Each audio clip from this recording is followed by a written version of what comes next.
All right, welcome back, everyone, to SeatStory Cup 6. I'm Noxious. Going into the next series alongside me is Zalay sandwich between Orange and myself. It's a great event so far. We've had a lot of cool games. The deck diversity is actually quite there, even though people say the metagame is already somewhat figured out. I think that's far from true. I agree with you. It's not figured out. I don't see a lot of Freeze Mage on ladder, but so far it's kind of the story of the tournament, I would say. That's true. What do you think about Freeze Mage being so heavily represented? I think actually Freeze Mage is a pretty good choice for this tournament. The thing is that like Rogue has been the breakout deck lately that people have discovered like how powerful Rogue actually is. If you're bringing Rogue to this tournament, you kind of want to ban Shaman already. And then that plays perfectly with bringing Freeze Mage as well as Freeze Mage also has a good matchup against the Rogues that people are bringing. So I actually think it makes a lot of sense to bring Freeze Mage. Yeah, it can target Reno Block as well. I want to ask, does Freeze Mage have a good matchup against Rogue now that Rogue has potentially 4 attack on turn 1? It's not Buccaneer and patches? It's not as great as it was before, but I would still say it's like a 55, 60. Okay. Wow, that's pretty high. Yeah, I mean, it's a pretty good win rate. Maybe not 60, but I think it's at least favored for the Freeze Mage still. Right, not bad. So before we move on to the next series, I want to just remind you guys that we're sponsored by Western Digital. So if you want to participate in a cool event, we've got WD, so sponsoring the event. They're giving away SSDs. They've got 500 gigabytes SSD and a potential terabyte SSD for you to win, but to do so, to participate, you have to tweet at us, hashtag WDGoesSSD, hashtag BeatThePro, because you can fight against a pro. It's going to be happening tonight at 7 p.m. GMT +1. We're going to be picking up entries up until 6 p.m., so all you have to do is tweet hashtag WDGoesSSD and hashtag BeatThePro alongside a poem or drawing or animation or whatever artistic skill you think you can just use to tell us which player you want to face off against. So in the case of, say, Zalay, I would go something like, "Nice bod, buddy." And that would be my, the first line of my poem. And then maybe we can come up with something more creative for the second verse. And then you just put the hashtags next to it and you can enter potentially. What's cool is if they get you to 10 health. Yeah. Right. And even if they don't win, if they at least get you to 10 health, they can get 1 terabyte SSD instead of 500 gigabytes. So basically, if they manage to deal 20 damage to you and keep you there at the end of the game, even if they lose, they can still get themselves the second highest SSD. Wait, now I have an important question. Go. I want an SSD. Can I enter this? No, because you can't beat the pro. Dang it. You can't beat yourself. I mean, honestly, though, that would be pretty badass if you entered and we randomly picked you. Saleh can't beat pros otherwise either, so... Oh, feels bad. This is where you dab. I don't know how to dab, but this is where you would do it. I've never done it, never gonna do it. Okay. This is the first time for everything. Never say never. Anyway, guys, we'll be going on for the next game. Coming right up, we've got Torlk versus Strifecro. This is the losers match. And then there's going to be the deciders match for the next one. Torlk bringing the hyper aggro warrior that we saw earlier. Yeah, that's also one deck that I think makes a lot of sense if the expected meta is a lot of rogue. That's where I come from in testing. Like my point one about the metagame was that I think rogue is going to be way more popular than it's been in previous tournaments. And if that's the case, Pirate Warrior actually has a really good matchup against the deck. So bringing that back, whereas people lately have been favoring Dragon Warrior and similar decks, I think actually bringing the super aggro Pirate Warrior. All right, so it's a good choice. We're into the game here. Mulligans are one of the most interesting parts to talk about. Do you keep any of these cards as Reno Lock? Twilight Drake's really powerful. Hellfire matches up well against Shaman cards, but they're both 4-drops. You have Coin. I mean, all of these cards kind of are good against Shaman, but not keeping all of them, right? I imagine you're throwing that MC Tech back. Yeah, I don't think MC Tech is a card you would like to keep. Then I would probably also shift the Twilight Drake since we have so many great 4-drops. Or 4-drops in this matchup are very replaceable because most of them stabilize the board. Then when it comes to the Demon Wrath and the Hellfire, I'm actually not entirely sure what I would do here. I think that's a really tough decision. I definitely think Hellfire is better than Demon Wrath against Shaman. You're rarely keeping both to streak into one another since you won't be answering anything with the Hellfire. You could. You will kill Totem Golem comes to mind. So you Demon Wrath on 3, and killing some stuff and making a Totem Golem a little bit damaged, and then maybe Hellfire at some point in the future. Yeah, sure, that's reasonable. Killing like a Buccaneer, Patches, a Totem. A Totem on top of it. Yeah. Or 7/7 soften for the Shadow Bolt after you've taken 14 damage. So instead, Strifecro is looking for other stuff. He's looking for Doomsayer, Kazakis, Reno Jackson, Acidic Swampoos. Yeah. There's just so many good cards in the matchup. He's got a pretty good hand right now. I mean, Torlk's opener is just a standard, play Buccaneer. No weapon as a follow-up is a bit painful since you don't get to apply any pressure, but at least Patches could have potentially done more damage. The Coil was a fortunate draw for Strifecro Yeah, on the mulligan. Coil is just so good against aggro decks these days because they're always going to have the patches.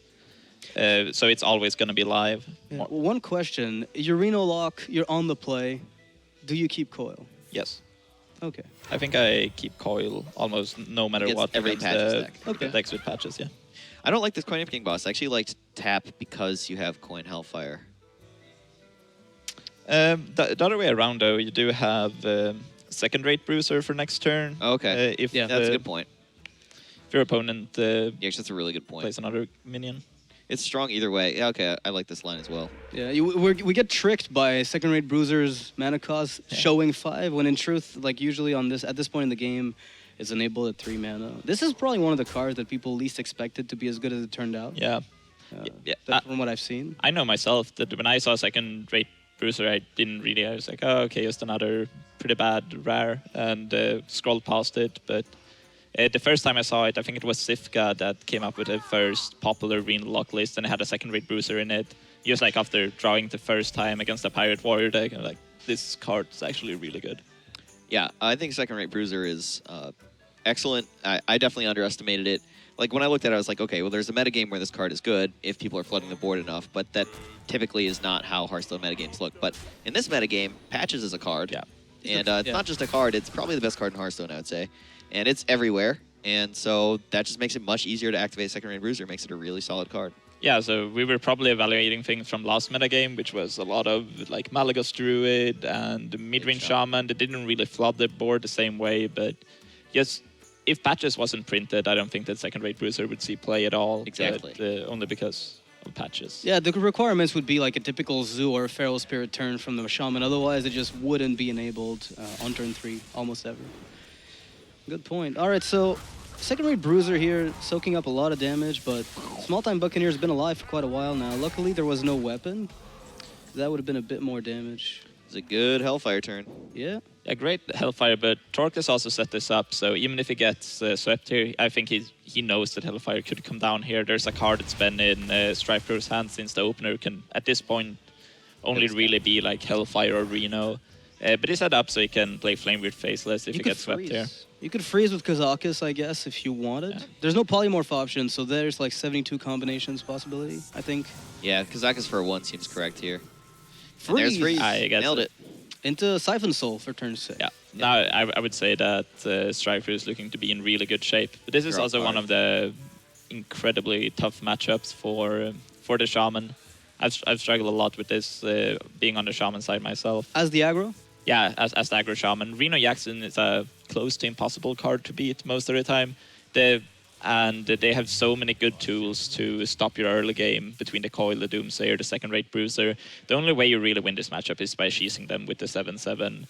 And even that got a lot harder, considering that most Reno locks started to play both Blast Crystal Potion and Siphon Soul. So that is not really a consistent game plan anymore. Yeah, I remember we discussed Blast Crystal Potion, I think. It was on an episode of Value Town a while back. Yeah. And we were on the fence about whether or not it was going to be that impactful. In a typical Warlock deck, not so much, but it turns out in Reno, it's just a perfect fit. Yeah, I don't know if it's so much of a... I don't think the card is amazing in Reno Lock, but... Just barely good enough. Yeah, but in a metagame where people play 4-mana 7/7s, which is not all metagames, I think the card definitely earns a spot. Yeah, it makes sense that Shaman struggles in this matchup, because when we were looking at Strifecro's mulligan, we were talking about, oh, all these cards are kind of good in this matchup, but there are also all these other cards that are potentially even better in this matchup.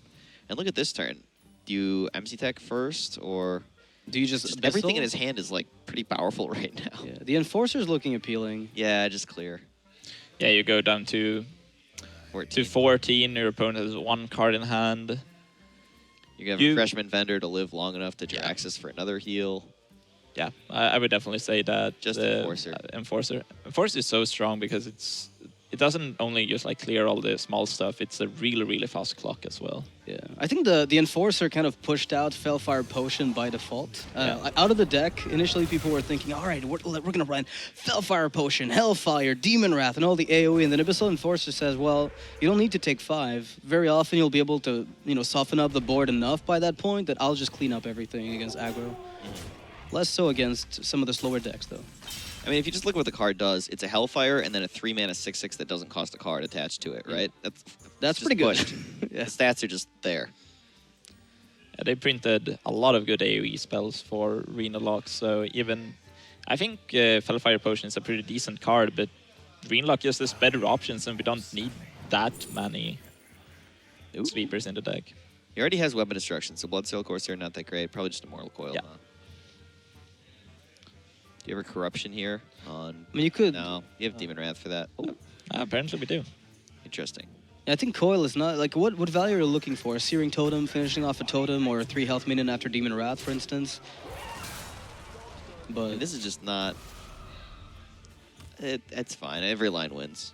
Yeah. Yeah. It's kind of hard to get yourself in a position where you're not going to win this unless you're getting top deck like burst after burst and somehow nothing of it is a weapon. And your ooze can't answer it. Yeah, but Strifecro does have Jiraxis to heal if he's getting smorked down, so... Yeah, this game's pretty over. I don't even think it's necessary. Like, what two-card combination kills you from 14? Oh, no, you don't Jiraxis to heal this turn. It's just like if you're getting smorked down a little bit lower. So you trade the 2/2 into the Totem Golem and Demon Wrath, or... Seems you pretty play solid. an MC tech with that, and... You're setting up 6. like a 2-turn lethal after this one. You do, right? Yeah. Oh. Not going for a Demon Wrath. Going for a Blast Crystal Potion. That's fine. Blast Crystal Potion, when it destroys your Mana Crystal, that's really impactful in the early turns, on like turn 4. But once you're getting to 9, 10 mana, it kind of doesn't matter that much. You're destroying your Mana Crystal. Playing it as safe as possible here. Just cleaning up the totems individually. Minion, like, one per minion. It's kind of like Lightning Storm somehow can bring back the Shaman into this, but since he's been playing more aggressively, Yeah, I think that's there. Good Jiraxis. Yeah, these Saucy deckhand builds of Shaman very rarely plays Lightning Storm. Exactly. It has to be like some tech choice. Oh man, like Hellfire and Zoo a long time ago. Good This times. has been a while. I gotta say, I think this is not the right metagame for Jiraxis. There's a lot of decks that have a lot of burst, which means putting yourself to 15 is suicidal. Decks with a lot of burst, let's see. Rogue, Aggro Shaman, Reno Priest Lock. Mage, Pirate Warrior. A lot of these decks just kill you before you even get to 9 mana. Yeah. The upside of Jiraxis is making Infernals every turn, right? But Control Warrior is not a thing anymore. That's typically where you want it to be doing that. Where do you make 6/6s that it's good? The other matchup is Priest. That's pretty impactful in, and where you would want to have your axes. Like but a Control Priest, right? But everyone plays Dragon Priest. I think it's pretty decent to close out the game against Dragon Priest too, but I already think that's a very good matchup, so your axes may not even be that necessary. Yeah, the matchup comes down very often to tempo. Whoever gets the tempo first. Sometimes the Warlock gets to do it before the Dragon Priest. Sometimes they tie, and then there's a kind of a tiebreaker coming from the Warlock cleaning up the board. Or the Priest gets too many Draconid Operatives to where it almost doesn't matter that you get Infernal since you die when Jiraxis puts you to 15. So it's really, I don't think that's a matchup where it's going to too often win out the game, but I think it's a decent option, just not in the current environment with the rest of the decks. And with the return of Freeze Mage, that apparently some players expected and some others didn't, maybe Reno Lock with Jiraxis made even worse. So, Strifecro has some bad cards. Torlk has a pretty strong hand, but there's no weapon, so it's an interesting mulligan. He's keeping a lot of it. Could get the Rogue. I'm surprised he kept that Cultist with no weapon in hand. I'm also really surprised, and even like keeping the Cultist, I think is alright, but then I think you have to ship the Finley as well, just to be a little bit more aggressive, looking for that weapon. I think. Rogue hero. I definitely like keeping the Buccaneer. I maybe like Finley. I probably like keeping Finley alongside the Buccaneer, but I certainly didn't like the Cultist without a weapon. Yeah, no, I totally agree. It's a like high risk, not that high a reward play to keep. It's pretty high reward. When you get an upgrade off, it's pretty good, and you know Reno Lock's not clearing your early pirates that often. So if you just do find any weapon, and here it is. There we go. I did like Buccaneer better on turn 1. Yeah. It's more pressure, and you don't risk drawing patches the natural way. which would be a disaster. I wonder if his reasoning was, if I find the rogue hero power, I'll play, coin Buccaneer. And if I don't, then I won't bother. You could just do it. I mean, Yeah. nah, you just want a Buccaneer on one, right? Like, I agree with you. Oh! That's a good Correct. steal. That's why I didn't play it. it's not very often MC Tech comes down on turn 3 and is active. Well, it's kind of like the second-rate bruiser argument, except it's even more demanding. It's much more demanding. Yeah. That fourth minion instead of third it's a big deal. But looking from Tork's perspective, this MC Tech, even though it was best case scenario, doesn't even look to be that backbreaking. He still has the double cultist here, which looks like it's going to turn out great for him. It slowed him down tremendously, though, because he Yeah, had that to was trade a extremely lot good. of damage into it, and then the 3/3 on top of it Yeah. also mattered. Yeah, of course, it's pretty good, but I definitely can see, usually when MCT comes up and is active on turn 3, it's very backbreaking for a dagger Yeah. deck, but I would still say, I agree. if Strifecro didn't draw the Twilight Drake, the Torque would still be a favorite to win So- this game. You could Kazakus for a 5, but I like just Twilight Drake. Yeah. It's just too big here. It You matches have up. enough life that you can afford to play Twilight Drake without just getting smorked down immediately, so do it, right? Yeah. And So here do you ever comes upgrade Kazakus point for food. 1 on 5 is the question, right? That's Sometimes you do. another thing. Pretty often you do. In this matchup, Yeah. I think this is a good spot to Kazakus for a 1. There are plenty of good modes. yeah, the 3 damage mode killing that 5/3 would be Yeah. excellent. There's the Shadow Bolt play that's more straightforward, but it doesn't develop anything on the board. Ooh, Okay. that makes it look better to Shadow Bolt. You also have the Mixtress Argus. Does that make any sense? No. You really want to deal with that 5/3. Yeah. Kazakus is the risky way to deal with it. I don't know, how likely are you to get the free damage potion from Kazakus? I imagine the odds for that has to be pretty big. And even if you don't get it, like just playing Kazakus Mistress is... I think it's around 50%. It's a little bit under 50, I think. Well, the 1-mana mode, there's no resurrect. There's one mode that's missing. The Yeah, polymorph isn't missing, there, right? so you have 9 choices at first, which means you already have like a 33% on the first hit, and then there's only 8 left, Right. and then you have like a 50 on the remainder. Yeah. So It's pretty friendly like minion. Yeah, it is below. I think I like the Summoner Friendly Minion the most out of these. Ooh, he did not get the deal 3 mode that he wanted. he went Deal for the 2 to all +3 doesn't health. work that well here because just the health values on Torque minions are a little bit too high for Fell Bloom. Care of Undead could bring back any minion. The freeze seems to be the most likely to do anything, and you do have the 3/3 body on the board, which matters. Let's do And health freeze or random. well done. Okay. That's pretty strong. The +2 health doesn't. It's one of the options nobody ever takes, it seems. But when you have you have to fight off with your board against an enemy's board that's a little bit more aggressive, especially with a Twilight Drake and a 3/3. Like making Kazakus a 3/5, it's a pretty big deal when you're doing something else on top of it. Right. The plus health is good against matchups where you're ahead on board, right? So like against Druid, kind of. Yeah. But most matchups, Arena Lock is behind on board, and so plus health on their dudes tends to be non-spectacular. So there's a lot of damage. You Indeed. have options like Mixtress Argus with some trades. You could Shadow Bolt with... That doesn't seem as good.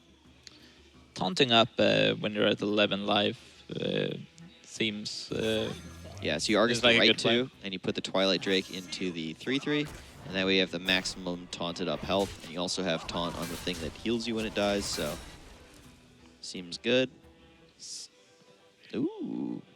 Lousy Captain seems... Doesn't... I mean, it allows a 3/4 to trade into the 4/6 and not die. You can Heroic Strike and kill the 4/6 that way. Okay, that's probably the way to kill the 4/6. And then the Captain's actually not doing a whole lot here. No, it looked great, just like with the two... Until you look at how the numbers play out. Yeah, pretty big pirates, but not amazing. So Heroic Strike down the taunt. You run a girl into the 3/3. Everyone gets healed. You run a Finley into the Twilight Drake. And then your last girl will go face rather than trading with Argus. So you haven't seen Hellfire, you haven't seen Abyssal Enforcer, you haven't seen pretty much anything AoE-wise, really. So you must be expecting it'll come out at some point. Another big question is, does he have Siphon Soul? Does he have a mix of, spot removal? Can I finish him off? Because Leroy is 6 damage. If Abyssal Enforcer or Hellfire comes out, you know, the opponent's pretty low on health, and you're almost getting him killed. But So yeah, trading into the middle minion and Abyssal Enforcer, you're at 8, Leroy's 2 off. Yeah, but there are several draws. Or there's Fire War Axe, the second Heroic Strike that would be lethal. yeah, there's a lot. Strifecro has to go for that, though, right? Is there some other play involving Blastfire Potion? Yeah, there Shadow is. Bolt that's Blast better? Crystal, Shadow Bolt does clean up the board. You lose your Argus, but you don't have anything left afterwards. So you have 3 more life, but you don't have a board. That seems not worth it all. Yeah, I don't like it. You have to also just... if you just go for the board clear here with Blast Crystal and Shadow Bolt, you are not putting any pressure on Torlk. And you need to kill him eventually, otherwise you just give him enough time to draw into all of his outs. You don't have any heal in hand, so giving him more draws is Dangerous. very, very risky. And also, just if you look at the resulting hand, if you go for the Abyssal Enforcer here, then you have spot removal for the following plays. Yeah. While Whereas having if you use the spot removal now, the Abyssal Enforcer is not going to line up as well against the following plays. Strifecro disagrees, chooses to maximize his life total. Maybe that gives him better chances to surviving into top decking Reno, which is how he wins. That's one way of looking at it. No charge for that South Sea deckhand. So probably just totem deckhand here. Oh, Leroy's coming out because it's a taunt totem. Would you go for the Leroy even if you didn't get Taunt Totem here? You kind of have to, right? Oh, really? I'm not sure. I mean, if you want to protect yourself against Taunt Walls coming out, you've seen a defensive Argus, so there's a Sun Fury left and Faithless Shambler possibly on anything. The thing is that I think even getting the Taunt Totem, I think it's very optimistic to believe that your Leroy is going to survive here against a Re-Unlock that is sitting on 5 cards. So the whole point of Leroy face is just that you have to top deck face damage. You won't have mana to play both in one turn, like Arcanite Reaper. Yeah, you can draw it. I don't know. If he had AoE, I think he might have played it last turn, is my read if I'm Torlk, right? Because there was a 4 or 5 on the board, a 3-3 and a 3-2. So if there were AoE, there's a good chance I would have seen it. And now I have to assume that he didn't want to use Hellfire or Abyssal Enforcer, and he's going to be forced to do it, be left on 2 health without a taunt. Yeah, I think this like one of Enforcer's these. coming out, right? You're not going to tap here. What cards could, well, we see these cards could Demon realistically be in Strifecro's hand and not be able to clear the Leroy. Well, he can Abyssal Enforce it.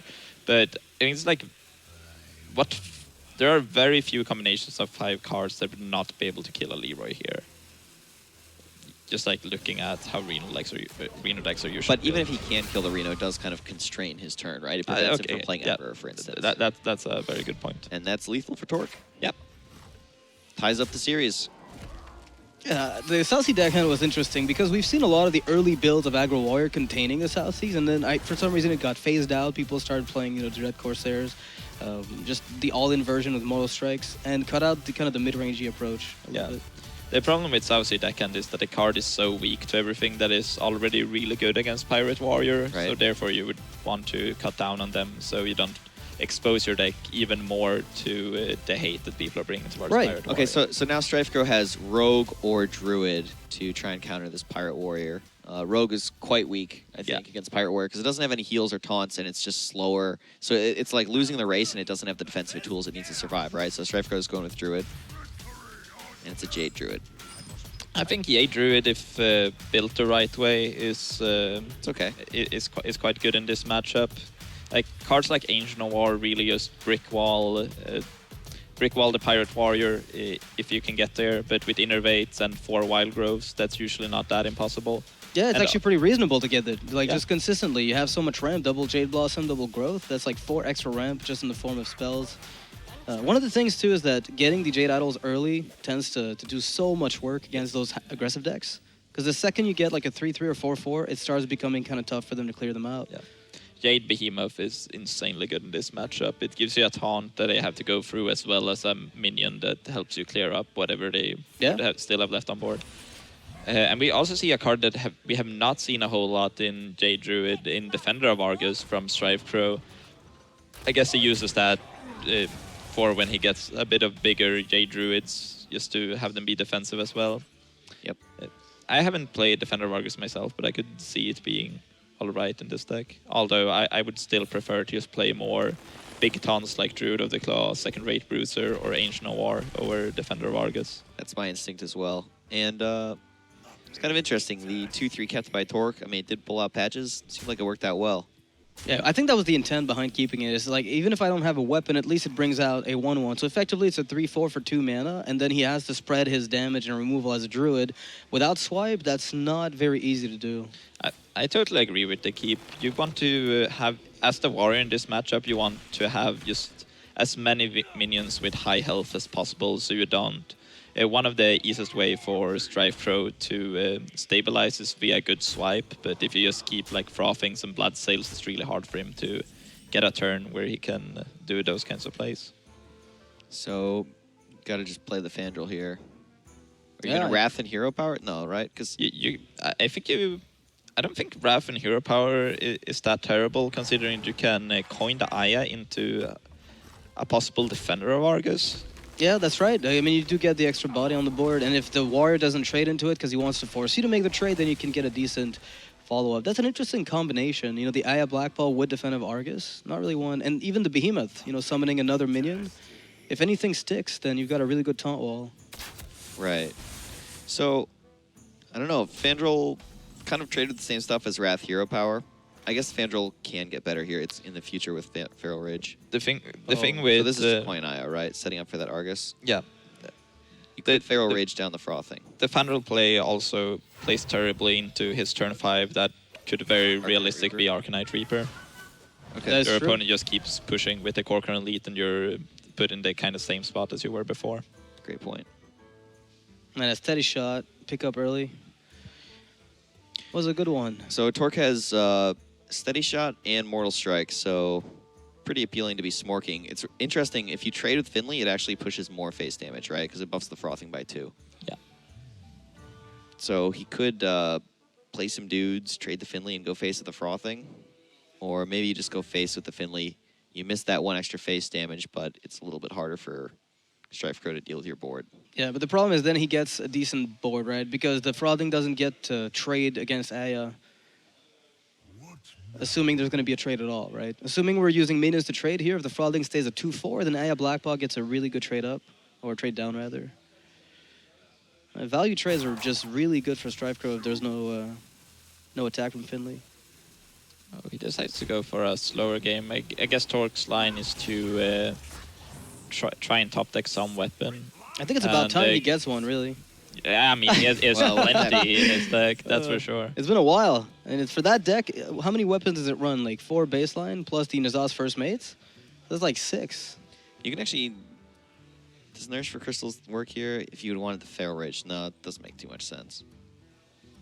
I think Pretty you awkward. could do... Yeah, this turn's not great. Everything, actually, being kind Like of Argus bad on here. 1 minion. You can't even Fandral Feral Rage. You could Drake Yeah, for you Jade could Idol Drake. or Living Roots if that's in the deck. So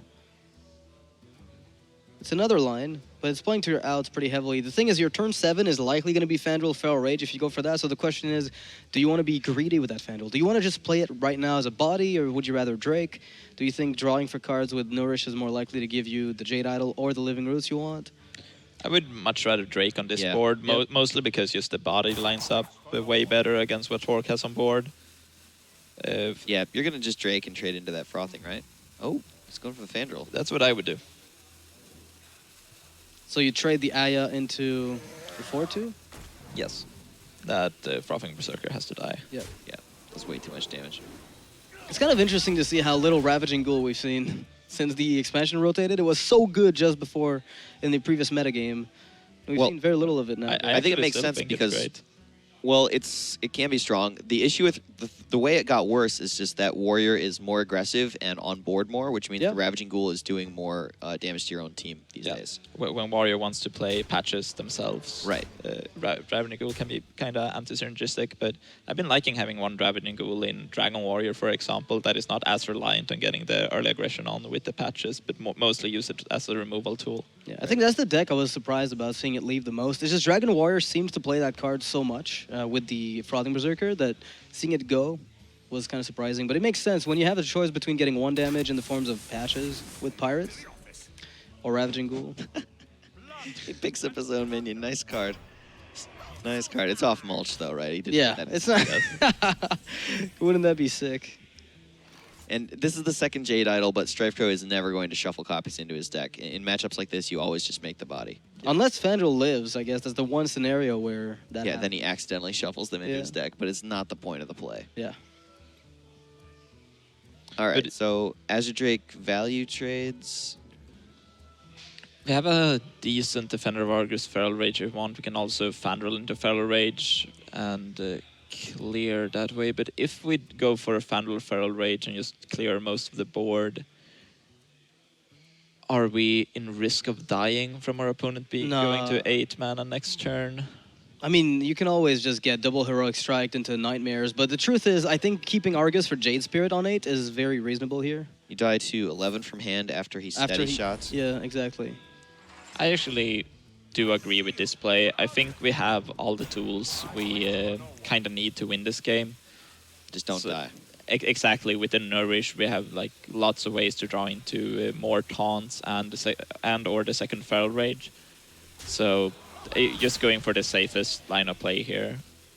I do agree with what Striper is doing. He's trading into the minion that can grow in size.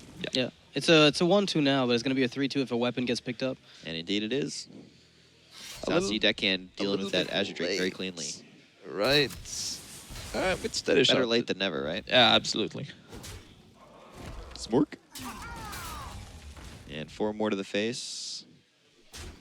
I like how the Coliseum manager is like an extra hero power every 2 turns. Oh god, that's so bad. It's doing so little. So you could Fandral, Innervate, Nourish, and have 3 mana left over. That seems very great. Can draw into... Feral Rage. Yeah, or Wrath. Yeah, Wrath Jade Idol gives you a minion on the board, as well as the clear. Yeah. I mean, it's not like he's floating too many alternatives here. I mean, I guess you could go for Nourish straight up, but the upside is marginal at best, and getting the 3/5 body for the following turn is something interesting. I think you want to Nourish this turn, so you can so you have mana to play the taunt next turn. If you don't play Nourish this turn, instead go for like say Fandral Jade Spirit or something. I guess you have the Innervate, so you can't really war. You can't play Ancient War if you Nourish next turn. Does he play Druid of the Claw? Because that's the question. Like, he doesn't have enough mana right now to play a Behemoth. It does look like he's looking for a True to the Claw. This is a bit of a disaster. Maybe he was looking for Swipe. If he plays Druid of the Claw and Defender of Argus, I guess he just cuts out the Ancient War. I think he played 1 earlier. Played 1. I don't know if he plays Druid of the Claw in the deck, but the way he played the turn seemed to indicate that he was looking for either of the Swipe here. I wish we could see his deck list, because that plays, like, depending on what you have in the deck, you want to play that turn differently, but as casters, we obviously don't know their exact deck lists. And now he's down to the Rogue. I don't think Strifecro is going to be feeling too good about this matchup. Yeah, Torlk's looking really strong to take this series. Yeah. It's up 2-1. He's got quite a favorable matchup. I think Rogue is probably the reason why he brought this Pirate Warrior deck in the first place, why you choose to play Pirate Warrior over Dragon or something else. Yeah, it's just so much stronger against Rogue. There's been a kind of an increasing agreement amongst pro players that Rogue just is the best class overall, and then people are starting to realize, well, I can counter that too if I just bring the right decks. Yeah. It's not unrealistic. Rogue's quite counterable, I think. Yeah. It's also quite powerful. It can sort of high roll its way through anything. You know, you bring Pirate Warrior against Rogue, and the Rogue just goes coin, Van Cleef on turn 1, and not so favored anymore. One Cleef got a huge boost from this expansion. Just like how absurdly strong that card is right now. Didn't you Speaking of read Reddit, absurdly man? strong, look at Torlk's hand. Buccaneer into War Axe. Wow. Corcoran Lead also being an amazing card in this matchup if you got the weapon to back it up. But the Swashbuckler makes this a bit more awkward, because now you get a 1/1 off of the Pirate Swashbuckler. patches. Exactly. Yeah, just the Pirate package from Rogue has made the deck a lot better. That's probably where the strength comes from in Rogue. Why we haven't seen it that much before is that the Swashbuckler package with the Pirates and patches makes it so much stronger in its weak matchups. It's like exactly what you want against the decks where Rogue was not that strong before. Right. I mean, just if you look at Rogue decks, they historically waste that 1 mana on turn 1 all the time. They turn 2 dagger, turn 3 they start playing minions. So to give them a strong turn 1 play, obviously just like fills a hole in the deck. Wasting mana tends to be a bad thing in Hearthstone. So Yeah, Rogues used to play Swashbuckler just as a standalone because it made sense, but now with patches, you've got no excuse. I mean, it's just kind of it's a natural, I guess, inclination you have to just include more Pirates in your deck. Now, that's a really good opener, though, for Strifecro, because countering the Buccaneer, having his own 1-drop to get patches out, to trade with the opponent's patches, to then kill the 1-2, gives him the ability to stabilize. Yeah, That's a pretty big deal. You just look at this and imagine that Strifecro did not have the Swashbuckler on one. Like, he would be under a tremendous amount of pressure right now and in really bad shape, but only because he had that like 1-drop on one and got the patches. I would say it's looking quite well for him. Yeah, instead, Strifecro's hand is pretty terrible here. It's a bunch of do-nothings. Yeah, he really needed the minions to follow up on his Swashbuckler start, but... So he could sap and redagger, or he could Fan of Knives, hoping to draw something to prep out to deal with that 5-3. I think I like using the sap here. That card is pretty terrible in this matchup overall, so getting a decent sap is... with 2 in hand as well. I think you would want to get at least decent value from one of them. Yeah. Torlk is packing the Arcanite Reaper, and it's about to come out. And it's one of the reasons Rogue is so struggles so much, is that between the burn to face in the form of charge minions and weapons, Rogue just has no way to stabilize. Strifecro needs a minion. Yeah, like now. Badly. And even if he gets a minion, that is 18 damage represented from Arcanite Reaper. And as you guys said earlier, there's no taunts, there's no heals in Rogue. Does he play SI? A lot of people have actually been... I like this prep fan. He's looking for Van Cleef. Oh. Strifecro just needs to get there. He needs to put a minion in play to put a clock on Torlk, because he is going to die to that weapon damage. Yeah, this is great play. I think most Rogue will still play SI. This was not an obvious play, by the way. Prep Van on turn 5, just desperately digging for it. I love this play from Strifecro. It's really a play to win. Yeah, I totally agree. This is a great play. Sadly, it did not work out. Strifecro is just saying one of the really bad Rogue draws. Also, just like one of the risks of bringing Rogue, that when you play Auctioneer and a bunch of low impact spells, that your draw does sometimes look like this, and it's unfortunate. It's going to be in like the deciding game. All right, 2 more turns to go, Strifecro. You got to close this game out. It's not very likely he finds anything. I don't even know if there's even a way. Strifecro is 100% going to lose this game. Yeah, I can't even think of a win. South Sea deckhand into double Cold Blood. I'm trying to think of a Swashbuckler. Oh, Swashbuckler outside. Oh, man. What's going to happen here? Is that where we're going now? I can't even come up with anything. All right, that's 14 from hand from Strifecro. Just needs 10 more. 10 off lethal after this opener is... Yeah, but... He could win that prize, right? you could win a 1 terabyte SSD from WD. Oh, man. Oh, man, we got that sellout in there. That was good. And that's going to be... You remembered it, though. Are you participating? Do you plan to write a poem about someone? I mean, if they would let me win that SSD, okay, I would think about it. I don't think they're going to give it to me. I want to win an SSD. I also want Zelays D. That would be my poem. That's a great one. Couldn't came up with a better myself. Kappa Pride. All right, well, Torlk is going to go through. Looks like Strifecro got faced very hard and very fast. I mean, that's kind of the point of the lineup from Torlk. He got punished in his first series, though, because his deck didn't line up well against pretty much anything. But against Strifecro, I think he was targeting the right portion of the metagame. Yeah, here we see the strength of bringing a deck like Pirate Warrior. It just has huge free win potential, and it also it did good in some of the matchups where it's not as favored, and also just like one-day matchups. That seems a little bit more. All right, you're supposed to take the microphone. There we Hey go. guys. Hi. Hello. So congratulations on your win against Strifecro. Thank you. It was not easy. Yeah. So it wasn't easy. Played to Aggro Warrior. Yeah. That worked out. Good so. Before you went into the series, like, what went through your mind with that Aggro Warrior? Because it's not a deck that wins against everything in the metagame. Were you targeting specifically the type of decks that Strifecro brought? I think that the Aggro Warrior is a really good deck. I think that he's better. Again, he's really good against Rogue. He is okay against Druid, and he can win against Reno. I think it's 50-50. So I think it's nice. 50-50 against Reno. Okay, that's a bold statement. I feel a lot of people say that. I think it's better than 50% over against Reno. Okay. And also, it's just the type of deck that even if a deck is favored against the Pirate Warrior, it can't get that many percentage of an edge, just because Pirate is such a deck with so much free win potential. Sure. So just and bringing those types of decks in last year's standing has historically why we've seen Sue dominate like so many dream hacks, for example. It's just like a very, very good idea to bring decks with high free win I potential think in that last when year's Patchy standing. has a stay in the deck, it's okay. Yeah. Yeah, as long as Patch is there. Any other questions, guys? No. No? Anything else you'd like to add?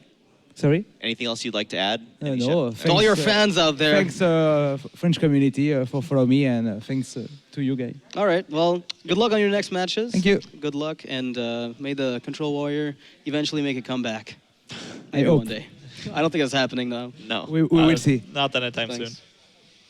All right. Well, we're going to be taking a short break before the next series, guys. Again, before we go, quick reminder: there's the what's the word? SSD. Giveaway. The giveaway for SSDs by Western Digital. So if you want to participate, all you have to do is tweet at us hashtag SSD. I mean, WD goes SSD hashtag beat the pro. And if you tweet at us and send us a poem or a drawing or an animation of a player that you want to face off against, a pro who's attending the event, we can match you against him. And if you do well, you can get yourself a 500 gigabytes SSD or 1 terabyte if you at least get them to 10 health or lower. So we're assuming here that you're going to lose. But if you do win, you're getting a 1 terabyte SSD, which is it's a pretty good prize to get. So on that note, we'll be right back.